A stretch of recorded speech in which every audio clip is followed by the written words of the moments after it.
Welcome to the mplyLebo Leadership Podcast, where we explore leadership, workplace culture, and the principles that make great leaders.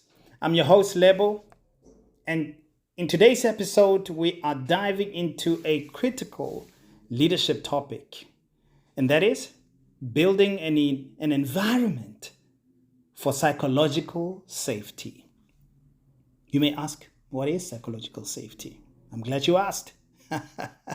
Psychological safety is the foundation of high-performing teams.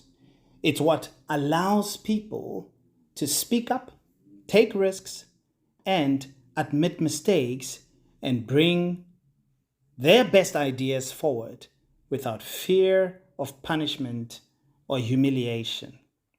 So in this episode, we'll discuss a couple of things. One,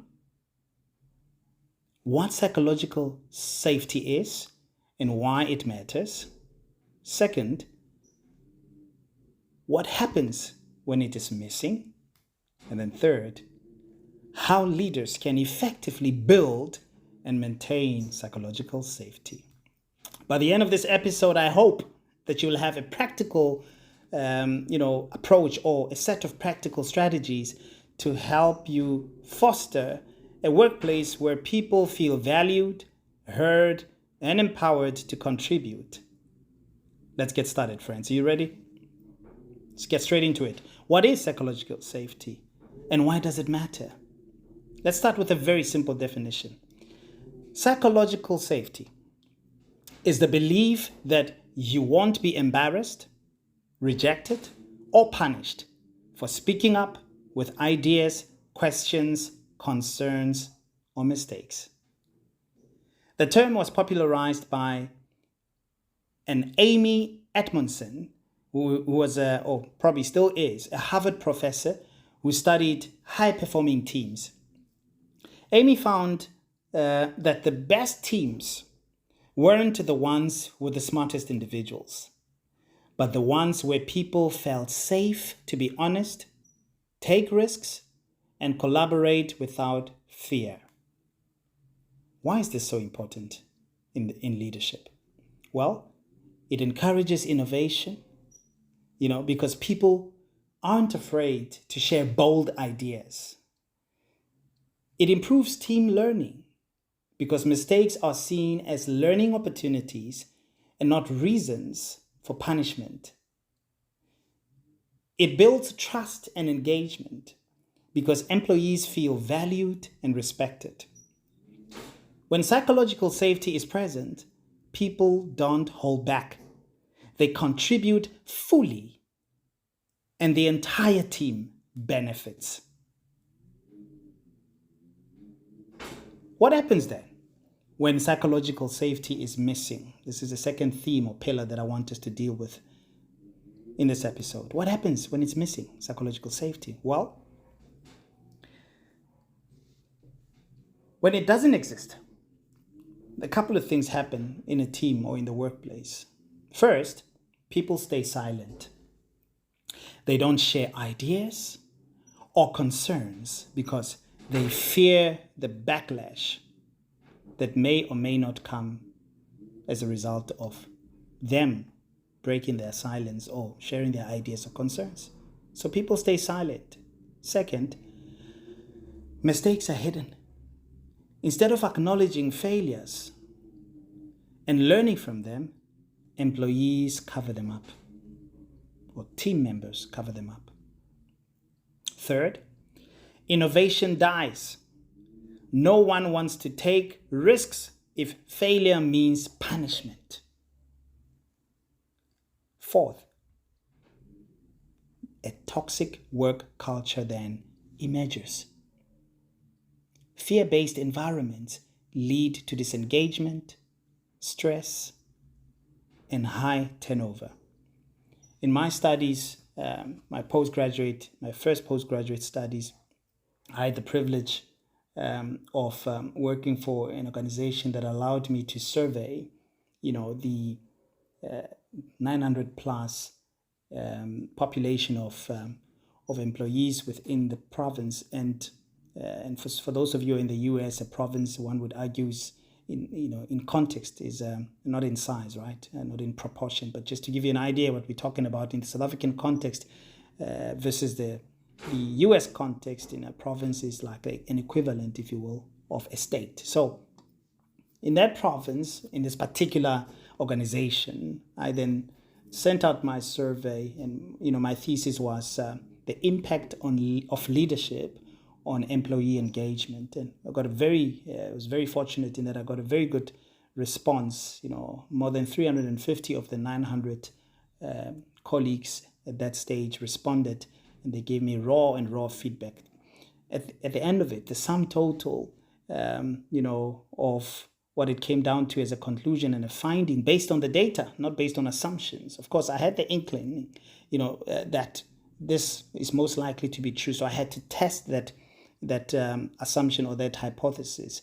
And lo and behold, one of the biggest reasons why employees lost, or rather why the employee engagement was progressively down, or for lack of a better word, why top performers and just generally people were leaving, the organization in that environment, was simply because not only were they engaged, but what led to the disengagement, not only were they disengaged, but what led to that, indeed, is an environment of high stress, fear-based leadership, where people really felt stressed the whole time instead of stretched, and really felt that they did not feel safe to work with the leader that they were reporting to. So I can confirm that this last point I just made around toxic work culture, where fear-based environments lead to disengagement, stress, and high turnover, that is absolutely factual based on research.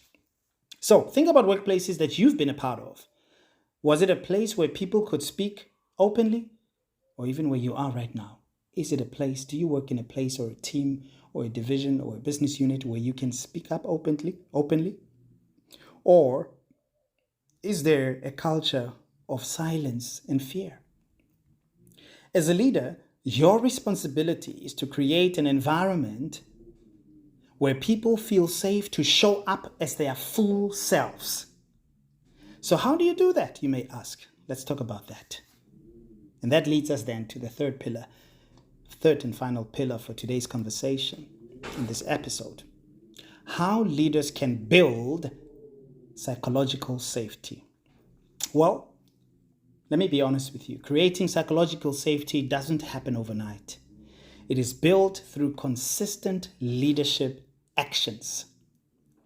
Here are a few key steps that I want to share with you and offer as a suggestion for today. 1, as a leader, you've got to be willing to model vulnerability. It's got to start with you. If you want your team to open up and be honest, you have to lead by example. Demonstrate it. Admit when you don't have all the answers. Sure, many leaders struggle with this. We want to pretend that we have all the answers. I've come to a stage in my leadership journey where I can say to my team, I honestly do not know. What do you think? If no one has the answer in the room, I take it upon myself. It becomes my homework, and I say, team, I'm going to find this out and I'm going to come back to you because I have no idea. In that very moment, you might think you are being a weak leader, but I can tell you, you are being a human leader. And one day in this season, we're going to talk about humanizing leadership, but we're not there yet. So model vulnerability. Admit when you don't have all the answers.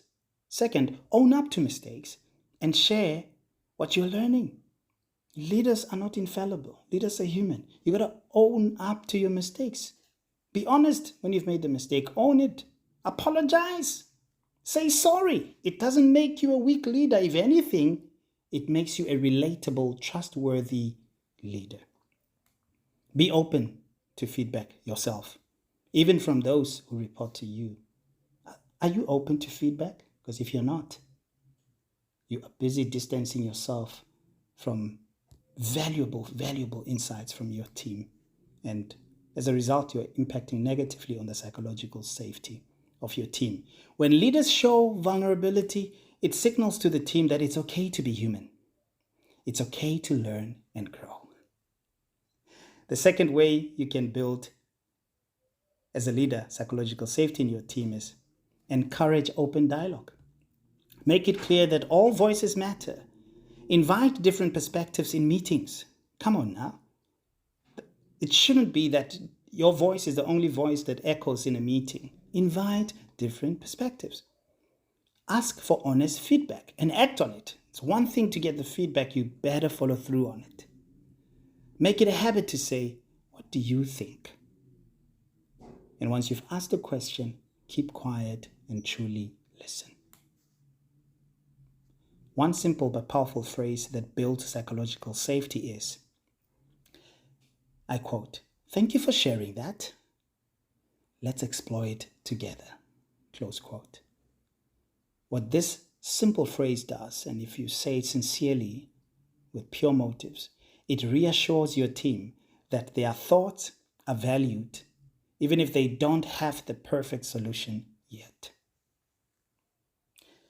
The third way, and the third tip and suggestion as to how you can build psychological safety in your team is respond, don't react.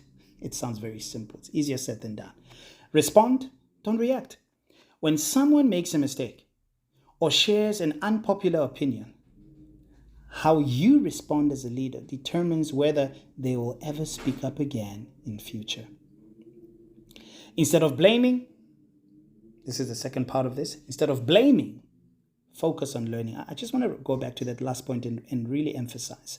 Because quite often as leaders, because often in some instances we have a little bit more exposure and probably a little bit more experience in some instances. So when someone is sharing and for you it sounds like an idea that might not necessarily work, we make the mistake of shutting them down, or not giving them the opportunity, to share or finish their thought process and their idea. And therefore, what happens as a result, not only to that person, but to the people that are watching and the rest of the team, like, oh goodness, so it's not safe to share my idea. My idea is going to be viewed as stupid. And therefore, I'm not going to share again because I don't want to be humiliated and be looked at as an idiot. So please be careful about that. All right. Instead of blaming, focus on learning. Instead of shutting ideas down, ask clarifying questions. Instead of reacting emotionally, respond with curiosity. A leader's reaction sets the tone for the entire team. If people see that mistakes and challenges are handled with grace, they'll be more willing to contribute openly. Fourth and final way that you can build psychological safety. This is by far not the entire list or exhaustive list. I'm sharing the 4 key ones that I believe work. What is it? Recognize and reward psychological safety. What do I mean by this? If you want more of something in your culture, reward it. Recognize employees who take initiative. Even if if things don't go perfectly, they don't need to be perfect. Just the mere fact that they made the effort, they took the initiative, recognize and reward that. In simplest of, it could be a compliment. It could be a well done. It could be, hey man, what did you learn out of that? Here's another project built on what you learned, right? Celebrate learning moments, not just successes. Sometimes we wait for these big bang, radical moments. No, just the progress, just learning moments, celebrate them. Publicly appreciate those who speak up with honest feedback. Do that because it affirms to the entire room, to the entire team, that it is okay. In fact, it is encouraged and it is safe to speak up with honest feedback. Finally, psychological safety thrives when people see that openness is not just tolerated, it is valued and rewarded. At the end of the day, leadership is not just about driving results. It's about creating environments where people can do their best work. Psychological safety is one of the most powerful tools a leader can cultivate. When people feel safe to contribute, share, and even fail, they grow. And when they grow, the entire organization benefits. So, as you go forward, ask yourself, am I creating a space where my team feels safe to speak up? Do I respond in ways that encourage openness, or do I shut it down? How can I model vulnerability and curiosity as a leader? Folks, that's it for today's episode of the mplyLebo Leadership Podcast. If you found this valuable, make sure to subscribe, leave a review, and share with fellow leaders. Let's build workplaces, I beg your pardon, where people thrive, not just survive. Until next time, lead with trust, lead with courage, and lead with care. See you in the next episode. Eita, daar.